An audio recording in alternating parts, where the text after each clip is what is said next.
Welcome back to Wildcat Fanalytics. I'm Jesse, and this is Mike. We have 1 week left in the regular season back in the A. Wow. Can you believe Yeah. it? It's unbelievable. And they're It's coming it's and they're coming to your backyard.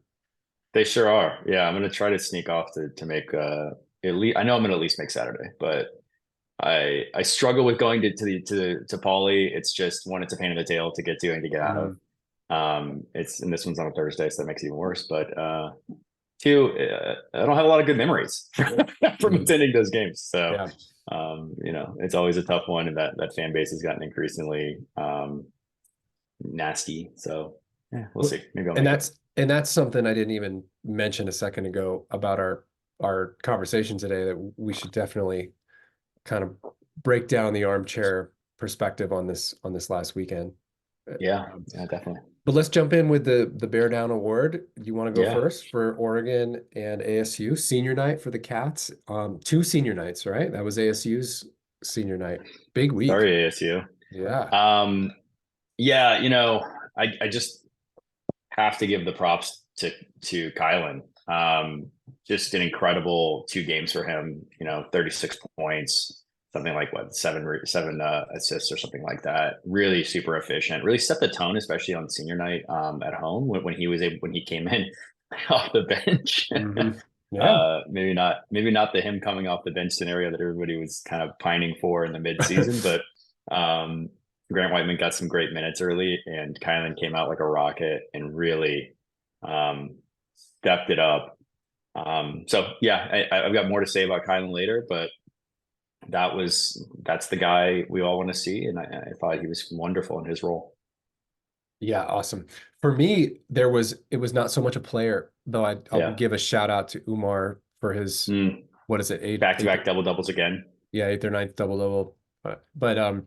there was a moment in the Oregon game, and Mm. we all were, I was watching for one of the rare games that I watched live.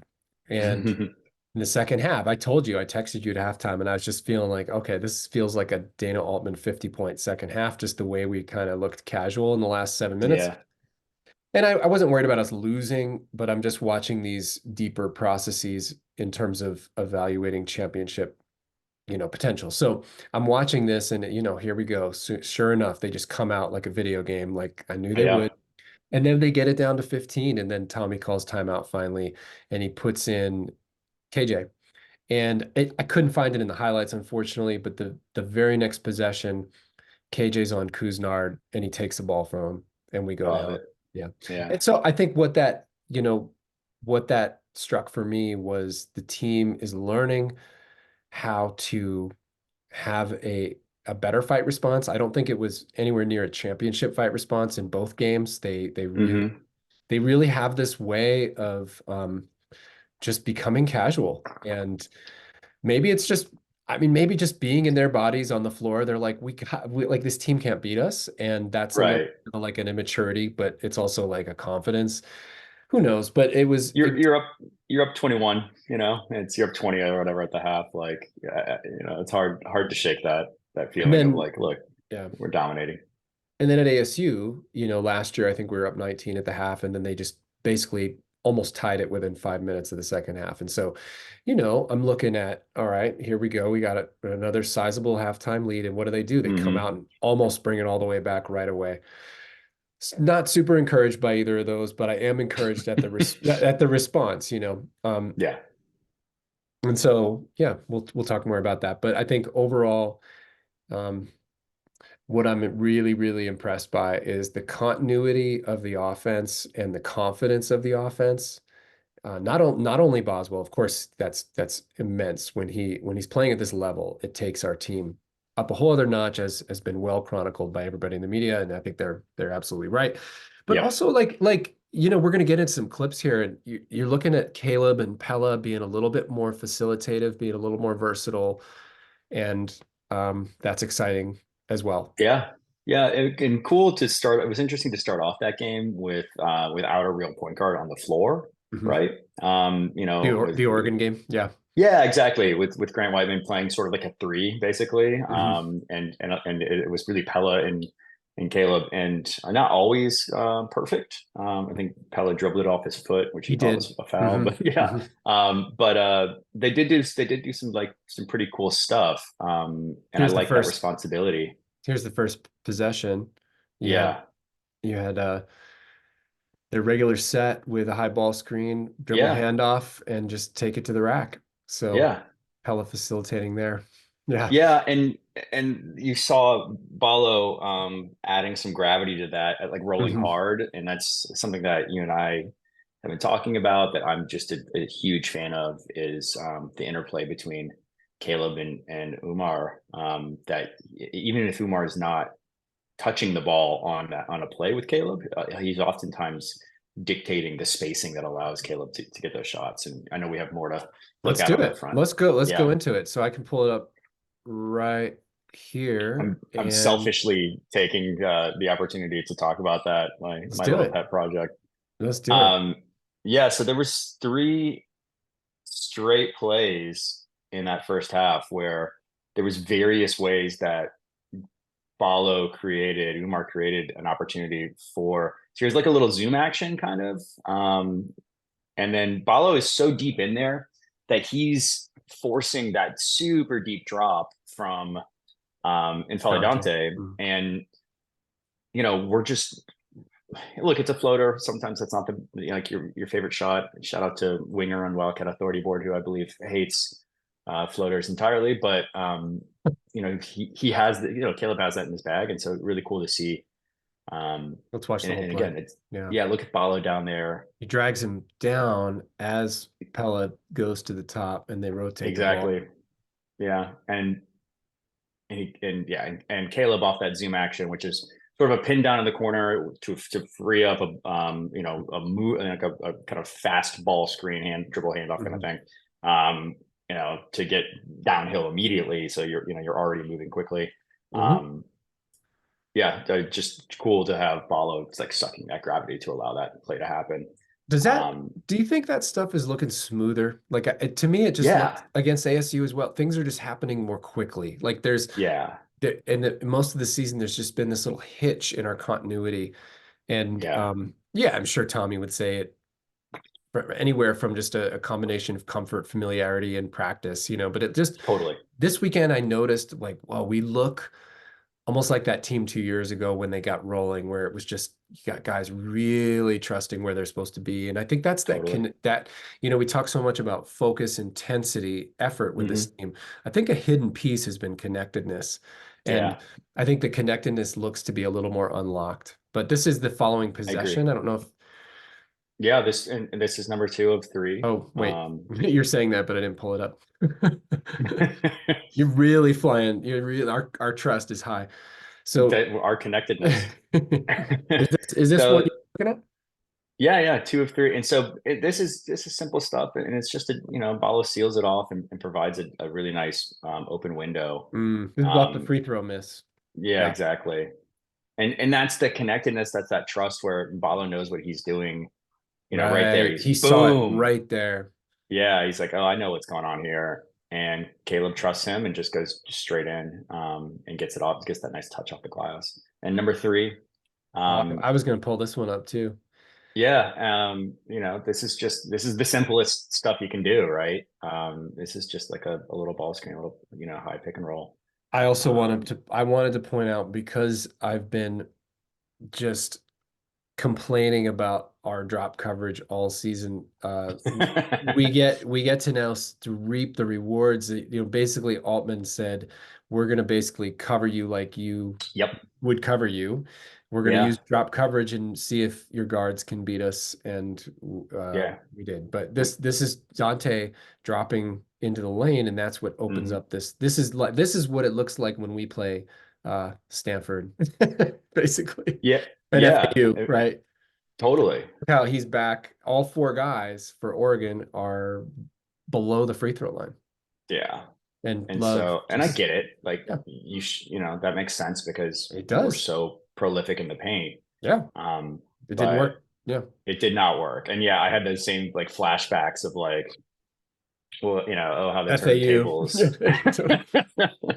But also, as we've said, this should be a good shooting team. And they Yeah. are when they're in rhythm and they're not forcing tough ones. And Yeah. there's no reason this team shouldn't be a really good three-point shooting team. I don't expect 14 of 25, of course, but there's Yeah. no reason that this team should that shouldn't be nowhere near the top 10 list of why they end up hitting a ceiling in March. Totally. Yeah, Yeah. Yeah. I don't know that we're going to have like, I think that was probably the best against Oregon. That was probably the best offensive showing I we've agree. seen Yeah. in, I don't, at least this year. Obviously there's a couple of that were up there, but man, we really were clicking on all cylinders, but, um, Actually, this next one is one I wanted to highlight if you're down. let's see Um, it. just to the deep shooting was obviously awesome by Boswell, but I think what was even equally as encouraging is his physicality and his attack. So I had a couple Yeah. clips where his attack was really strong. It wasn't just this avoidant kind of floater thing. Well, I think I put the wrong timestamp on this, but it'll come next. Um, nice job running the floor by Keyshot. Um, it wasn't just this like, he normally goes in and sort of avoids contact, but here you're going to see him actually for the first, I don't know, I haven't seen him do this very much. What did you think about this play? He really, oh shoot, I've got the wrong number here. We'll take that shot. Another drop coverage example. Hold on. Yeah. Were you Let me thinking find this. about the, I got the wrong number on there. okay. Were you thinking Oh, about the I'm ASU sorry. game maybe? Physical attack. Oh, I'm talking about the ASU game. I'm You were checking sorry. the ASU game, right? Yeah. Dude. I Okay, got hold on. confused when I was looking at your notes that you sent me. I was like, wait, what game is this? Total amateur hour here. I Hold was on. so focused on the Oregon game that I had kind of blanked on what happened in that ASU game. Yeah, yeah, yeah. Um, Hold on. I got this. yeah. Um, okay, it's the next one, I think. Okay, so here we go. So I again, like he started showing some real physicality against ASU. And I think this is a drive that I loved. He puts the shoulder into the guy I love it. I remember that as well when that happened.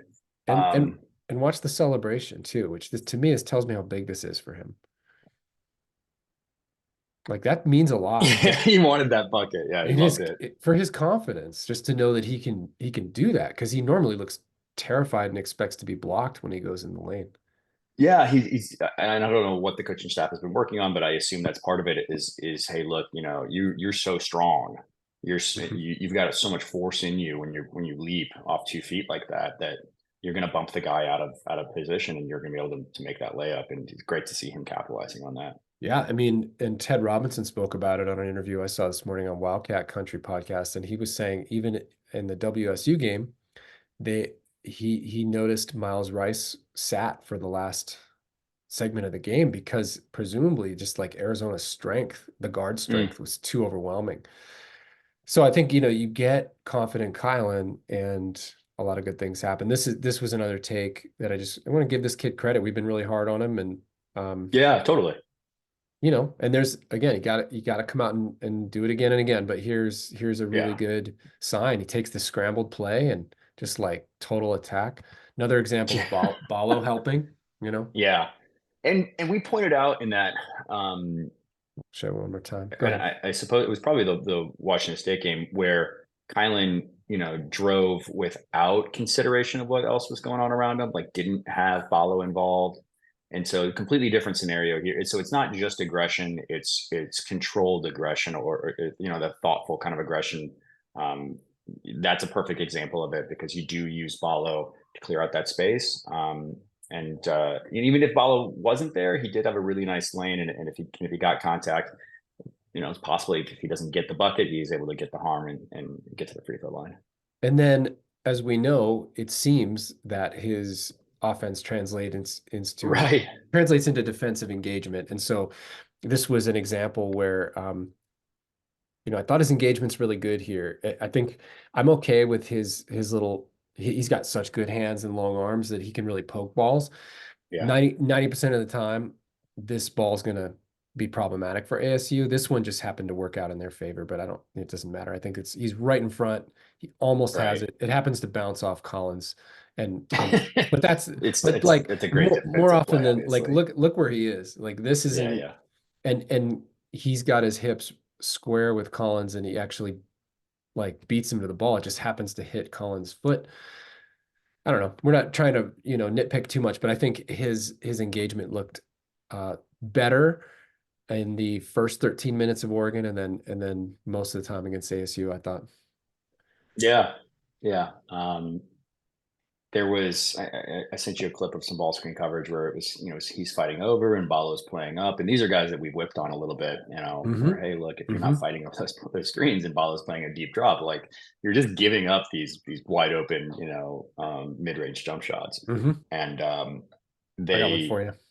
yeah, and I thought they did a darn good job, even if they were giving up the bucket. That's not, you and I have talked about it. It continue to make the other team uncomfortable. You continue to play with that kind of effort and Yeah. chase, Mm-hmm. um, and Balo moving his feet and staying engaged in the play, even if he's not getting a touch on somebody.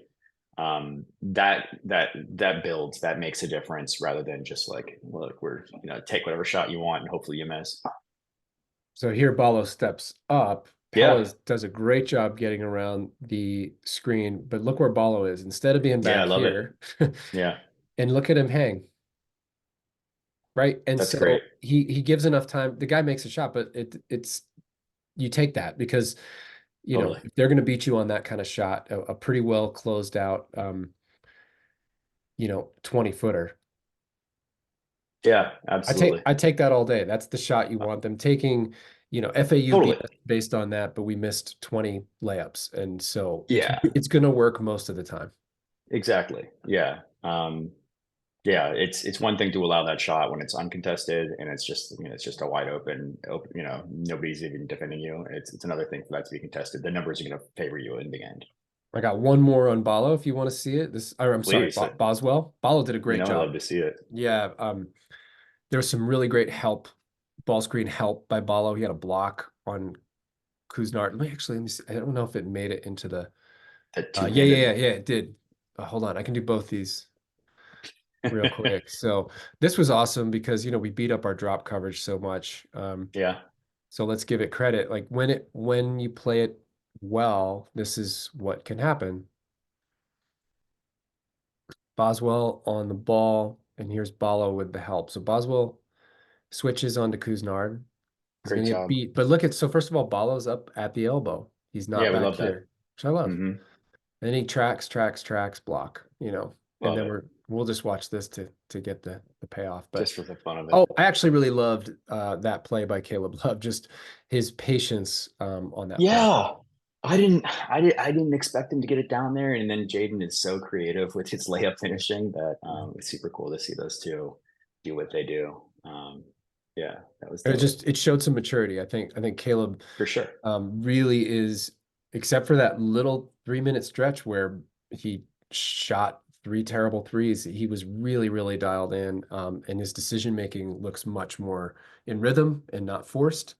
Here's the other Hmm. one I was going to show with Boswell at the top of the key and the ball screen. So Krivas is starting. What would you call that positioning?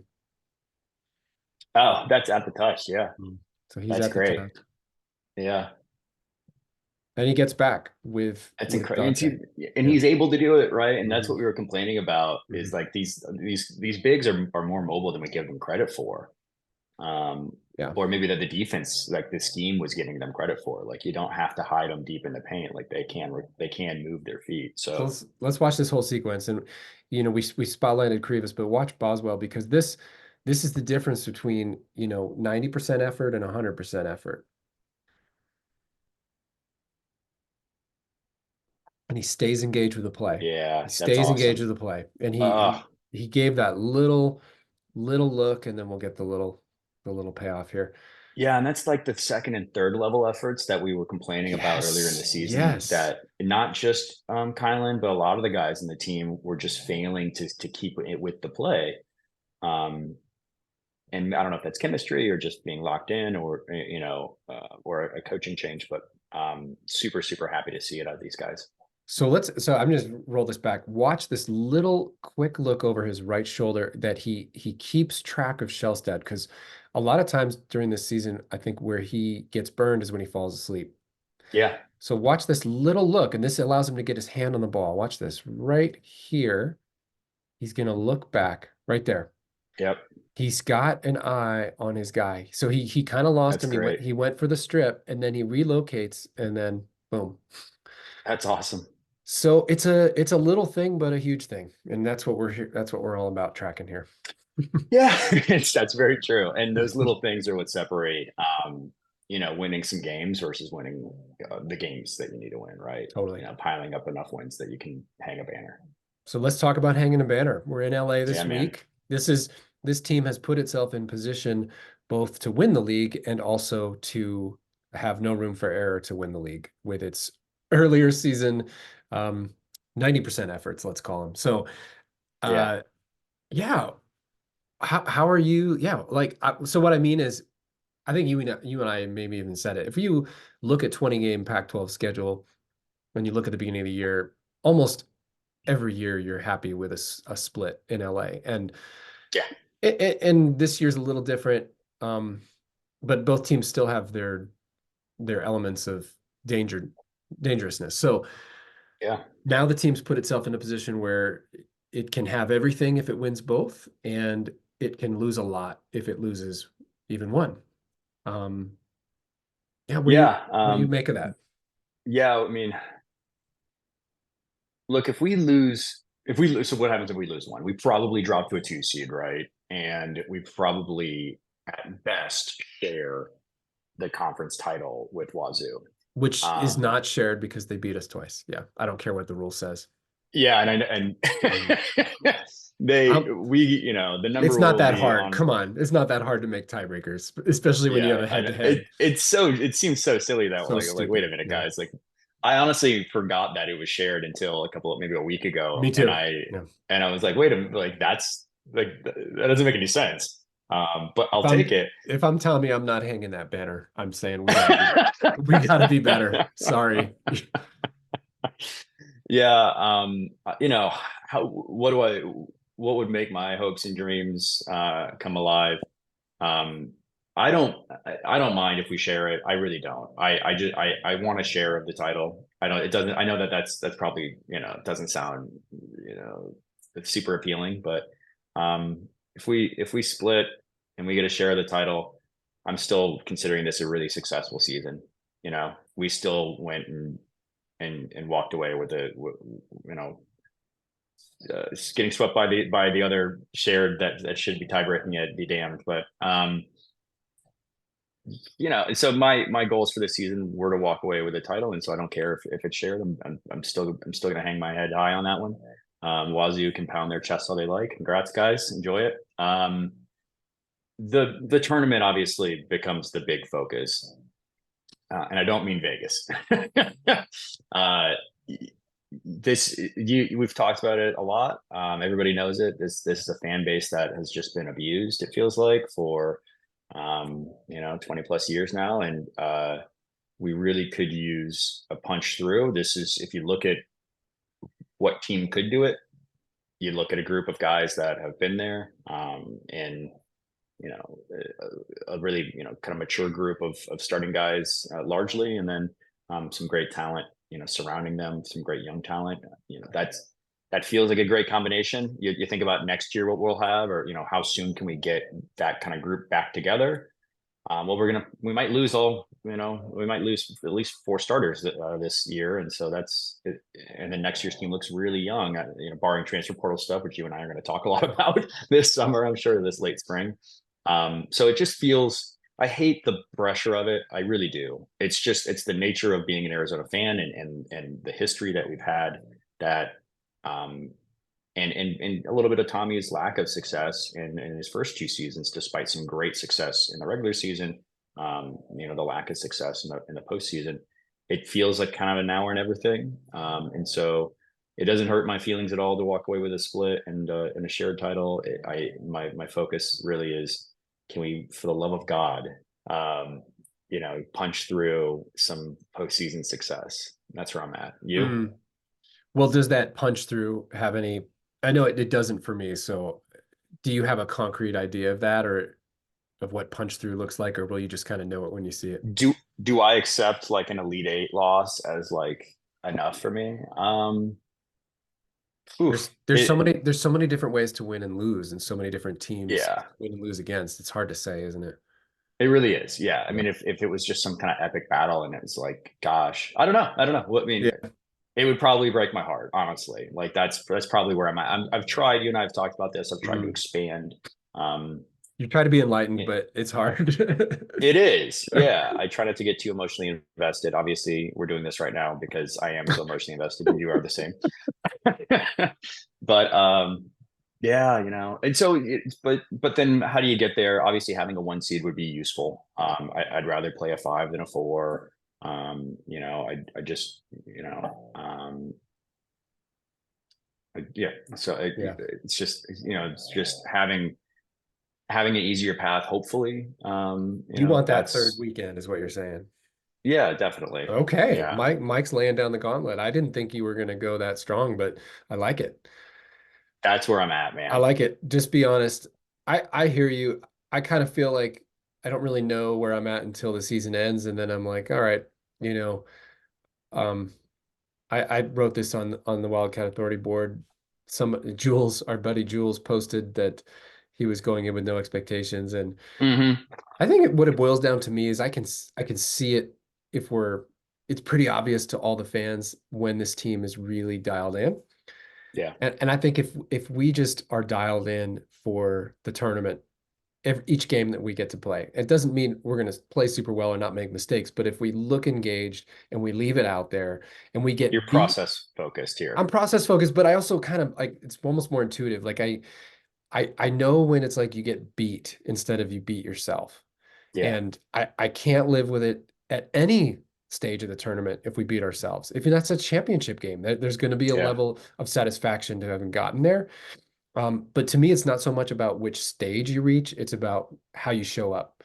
And I like it. the disappointment in the Princeton was so compiled by how just kind of hollow the Oh yeah, performance was. It would, and so there's just no way we should have lost that game. It wasn't a bad matchup.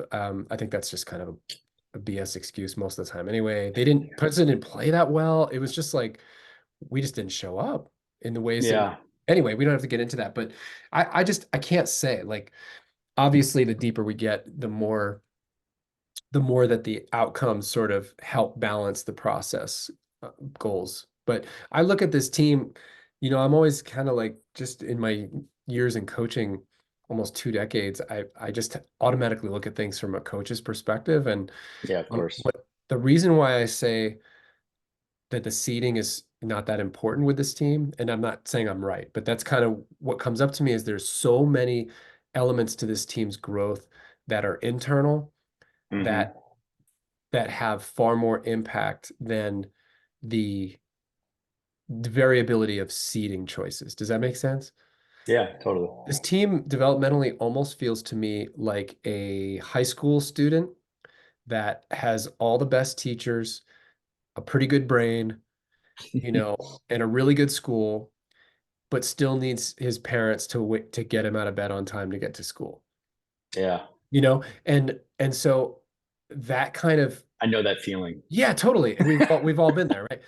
But that at that stage of your life, if you were handed hollow sort of reinforcements of your ability or something to credit yourself without having earned it, Yeah, it usually ends up not instilling the type of growth that we need. And so I look at this team and I'm like, this team did not do well when it was ranked number one. It does not do well with platitudes. It needs to earn something. And that's why I'm pretty excited about this week because it actually gets it, even if it put itself in position to be under the gun here with its early Pac-12 play, it now is in a position where it can actually sort of earn this thing, you know? Because I will say, hey, if we sweep LA, I think USC is going to be really tough, actually. And UCLA, of course, is going to bring their best. And yeah, it's the only game this year that they'll have a crowd, right? And so, yeah, yeah. and that's not even an exaggeration. If anyone's No, not a Pac-12 fan, and you're listening to this, like go check out some of their highlights. Like there's half the seats are empty, and Mick wants to beat us and all that. So if we sweep, I think then we deserve it. Um, Yeah, I love that. Yeah. Of course, I can trust in you to have a better coaching take than mine, where I'm like, look, if we just sneak in, it's fine. As long as I get a Final Four, I'm not really okay. No, yeah, I think you're absolutely right. If we expect these guys to continue to do great things, then this opportunity to show that they are going to do great things, and they have since that loss. That really frustrating, bewildering kind of home loss to Washington State. Um, they have delivered the goods for the most part, right? Well, So, but you have to, and Tommy said this in his press conference, you have to I think to survive the tournament, you have to grow beyond the developmental place of ego response to being hurt. mm, And so what we've seen with this team is a great response to a poor performance. right, But you don't get that. It's not a double elimination tournament. So totally. I again, I will be That's on like that's why I'm. my faith is on hold until next year, and I'm serious about that. Like there's nothing they can do at this point in the season to restore my faith. It's going to be like Mm, you have to prove it. You have to continue to prove it because you're at the point of the season where you've set yourself up for no room for error if you want to be at this high level. Again, looking back on it's a great season. It's a great team. 348 other teams would die to be in our shoes. So super yeah, spoiled. But I'm saying, look, we're here to have championship level feedback, not like third place in the Pac-12 level feedback. So that's all I'm saying. hopefully we just what we'll do is we'll just take third place in the Pac-12 tournament, and that'll be our frustrating loss. And maybe Colorado sneaks in. Congrats, Colorado. Totally. Yeah. And yeah, no, yeah, just I hear you, I and don't. and Yeah. I think that's a concern persistently, probably for Tommy's teams, and maybe that's just teams in general. I don't know, Could be. The era of like the teams that we base a lot of our romanticizing about right. was an era where even lottery picks stayed stayed 4 and 5 years. I mean, Sean Elliott won the player of the year and then came back. Yeah. And And you've got you can continuity build year over culture. year. Like Yeah. you know that what the team is about because you've got 7 or 8 players who have been there, at least a few of them for 3 years every year. And we're So thinking about next season, and we're thinking about, we've seen Eric Bossy at 24/7 Sports had put out, hey, who could come back kind of thing.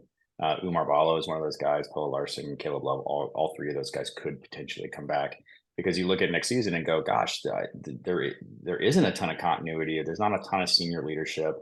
And then if we don't have those guys come back, and honestly, I don't think any of them do, then you got to go in the portal and try to grab a guy, which, we've had success with this season, obviously, but that's not the same as continuity year over no. year. And so maybe that's just the reality of where we're at now because of the Yeah. portal and because of transfers and because of how quickly guys go to the draft, especially the superstar kind of potential guys. But still would obviously love to see the continuity of culture, maintaining, and that culture is, staying tough, staying focused, respecting, yourself, that you're gonna that whatever game you show up to, whatever game you lace it up for. I don't care if there's two people in the crowd and the team is a D2. You need to a effort, Yeah. a focus. This is your time to show who you are. Well, and even if my expectations are unrealistic about just internalized sense of purpose, then at some point in the tournament, if that's true and it's happening across the board, then even just by chance, we should be able to advance at some point. And I think that's the problem is we keep being the ones who don't advance. So And it has to it's change. not at Yeah. all lost on me that I'm like hoping and praying. Like I thought, I'm like, look, all we need is for everyone else to suck and make bad decisions, and then it's And maybe easy, maybe I'll watch the tournament and be like, oh, everybody does this. And here we are Yeah. in the Elite Eight, you know. I mean, hey, it very well could happen. I don't see, aside from having a lottery type talent, you know, which most what do you know? Do you familiar with the stat? Like the last however many years national champion has had ex NBA players, first round Oh, picks. I don't know. Uh, No. there's been a first round pick on every national champion except for one for like 40 years or something. I don't know. But you look at UConn, like they're gonna have 3 first rounders most likely. Everybody's got one. I think Boswell's the closest thing we have. If he if he sort of catches, this next developmental wave here and he Right. continues, sure. But otherwise, we probably have a second rounder in Pella and a possible, I would expect Keyshot and Caleb to make rosters either in summer league Yeah. or two-way. Probably, I think they can make a roster.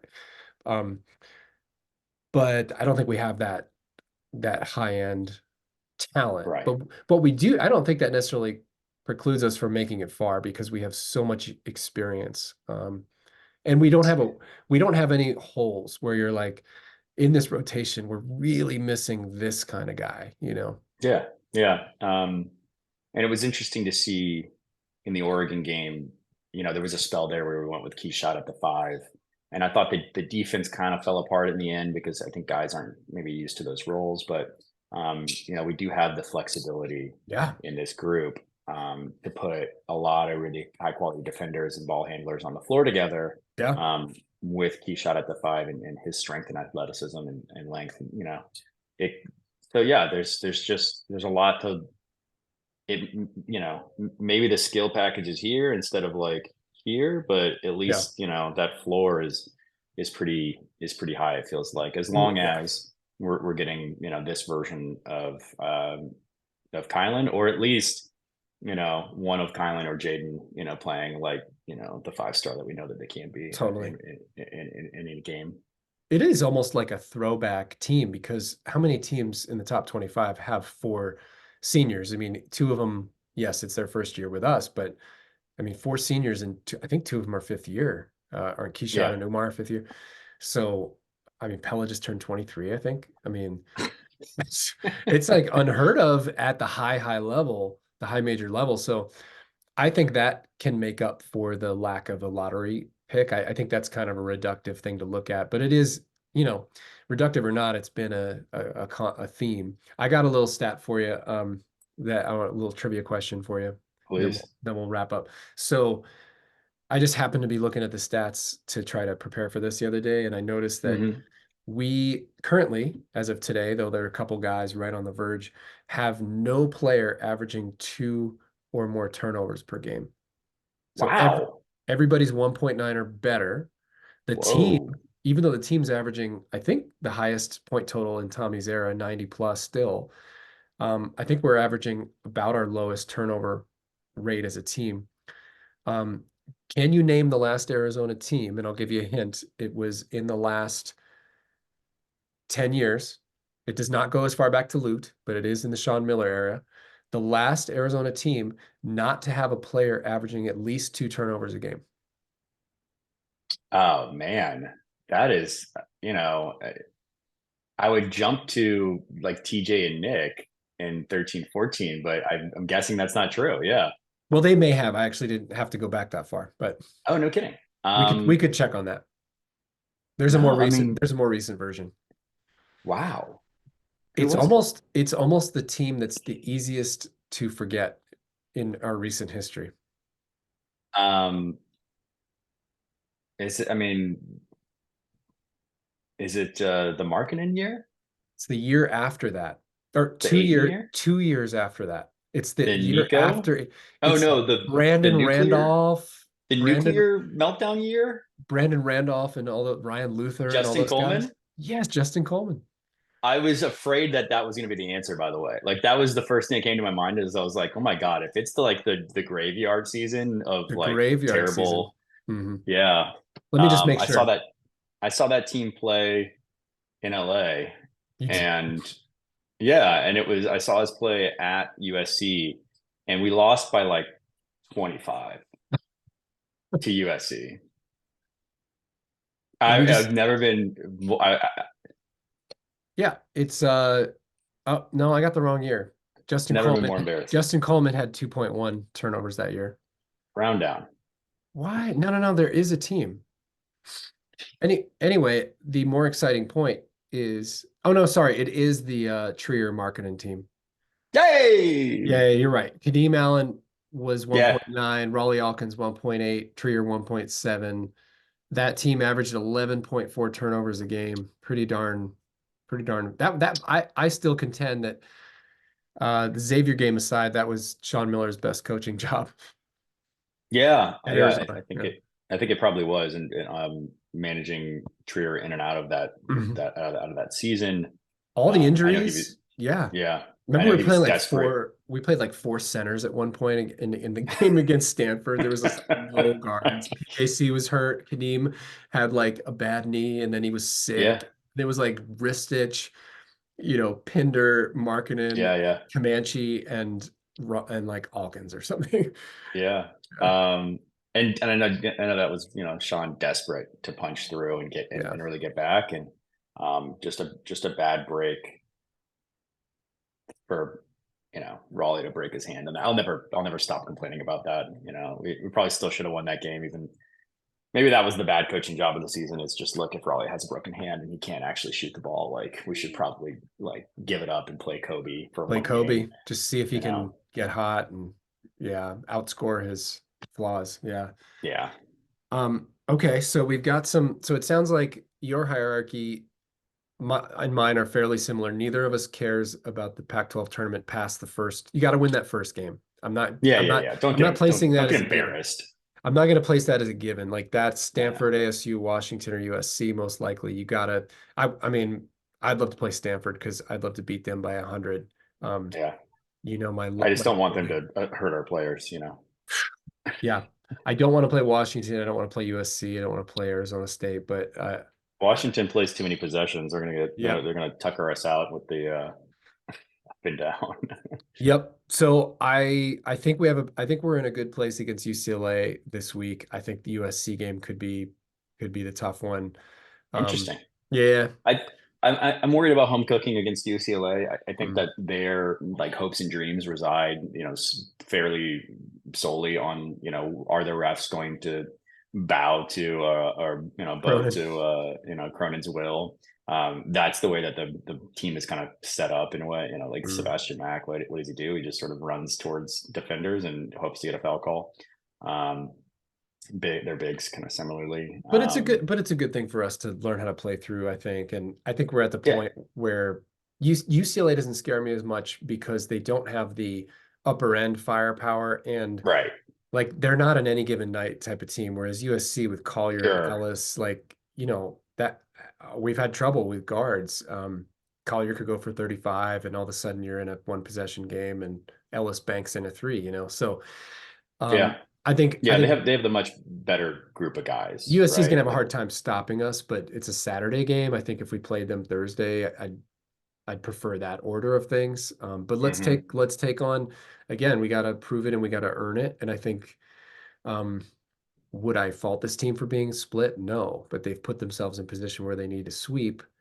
So sweep and then beat Stanford and then I'm okay if we lost to Colorado or Oregon, whoever's. I don't want to lose yeah, those games, but also don't think it's the best thing to play three games. I'd almost rather be the two in the West and feel a little slighted. I think that teenager kind of wakes up on his own and has something to prove that day at school because it's like, oh, we didn't just get handed the one in the West. Um, yeah, I feel that. Yeah, so I don't so know. You could we're rooting for Tennessee in some ways, I mean, if we got the one, that's exciting too. And I certainly appreciate the longitudinal data that says, right? ultimately over the course of many years, it's a higher probability. But you So think individually for this team, the motivation of being, hey, you're not on the top of the world, like you're still yeah, need to climb. That's what's important. maybe I'm wrong, but that's what I sense out of this program at this point. And I actually said that 2 years ago. I said I don't think it's good for us to get a number one seed, and of course we had like really really tough matchups against TCU and Houston, and again like part of that was Kirby and Hurt. I think could have changed things a little bit, but you The seating on that, our matchups were brutal. That was we're like just yeah totally, but that's what I mean. Like you can say you want a one seed, but would you rather play TCU in Houston or, any of these other teams? So I think this program is weird because it has a history where you think you're used to being a one seed, but the current generation of people has really so little connection to the Olsen era hmm that it's kind of like being new money. It's kind of like any of these teams that finds itself on a really lightning in a bottle type season until we really establish and Tommy's doing great at that. He's going to have a 1, a 2, and then this year he'll be a 2 and a 1 again. That's amazing. Yeah. Now you got to do something with it. And then you get a few years of that, and then you start focusing on the 1 seed because you already have the culture in place. So, Yeah. Yeah. I hear you. so yeah, so let's are you gonna go? I forgot to get back to you a month ago and say that I backed out on trying to come down for the game, but are you I didn't gonna even realize until like yeah, a I couple know. of days ago. Yeah. I was like, oh yeah, that's this week. Like I think he would have told me if he was getting on a flight. I'm gonna try to sneak out for third. I'm definitely gonna go Saturday. I'm gonna try to sneak out for Nice. Thursday to make that UCLA game. It's the last one. Yeah. Um, and it's not like well, we'll see. I gotta the wife obviously has, Yep. 2 kids under 2. She let me take off this past Saturday, so I got to go Yeah. watch the game with some buddies and go to a concert, which I hadn't That's done in awesome. forever. So that was Nice. awesome. So we'll see. But huge, huge, huge week. They do have, this is the end of it. This is the end of the Pac-12. These are these last 2 final regular season games that we're going to play against these teams. The team is properly motivated, right? Where if they sweep, they have that chance for a 1, or they at least certainly have that opportunity. They will take a undivided Pac-12 title, the last one. So yeah, I'm hoping that they show up correctly. We'll see if I show up. Man. Well, it's a 6:30 tip on Thursday, so at least it's not one of those super late Yeah, Pac-12 ones. Yeah. primetime Yeah. games. Yeah, right on. All right. Well, I hope you enjoy. Everybody listening, bear down. We'll be connecting next week for conference tournament, which is I actually kind of like. They're really exciting, like for a fan. But if I'm thinking as a coach, I'd probably hate them. But they're Yeah, super yeah. they're super fun as a fan because a lot I happens in almost a always short go. time. Yeah. It's a blast. It's you can games, games, games, Hmm. games. Yeah, I'd like to see us get out of that healthy. And win one game. That's all I care about. Right on. All right. All Bear right, down, everyone, and we'll see you on the flip side.